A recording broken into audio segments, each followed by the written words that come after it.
periode 2018-2023. Assalamualaikum warahmatullahi wabarakatuh.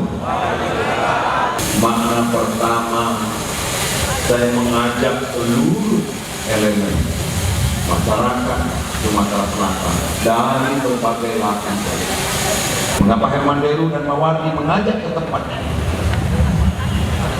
Saya dan Pak Mawardi mengajak kita semua untuk memulai keterbukaan.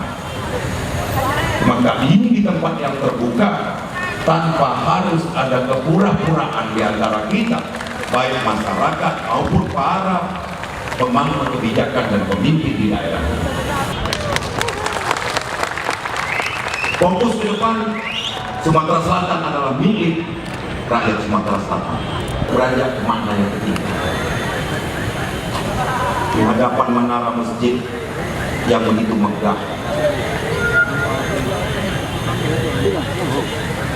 saya mengajak kita semua untuk tidak pernah lupa dengan agama, apapun agama yang kita anut. Maka ini kita yakini bahwa agama adalah alat kontrol kita yang paling utama. Apapun profesi kita, apapun tanggung jawab kita,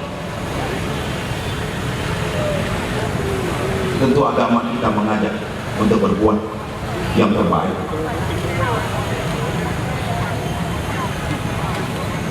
Maka di penutup penyampaian ini, saya mengajak kita semua hentikan perdebatan politik, apalagi di depan ini kita akan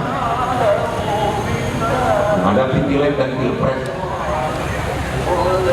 Mungkin saja ada perbedaan di antara sebagian masyarakat, tapi itu tidak bisa menjadi alasan untuk kita terpecah sebagai warga Sumatera Selatan yang cinta atas daerah ini.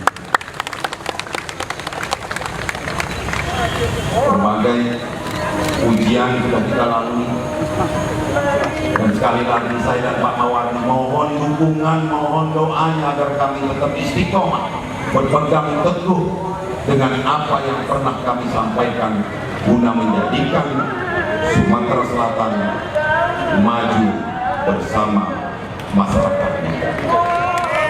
Demikian saya tutup penyampaian ini dengan mengajak kita semua untuk menunaikan sholat Zuhur berjamaah di Masjid Agung yang kita banggakan ini.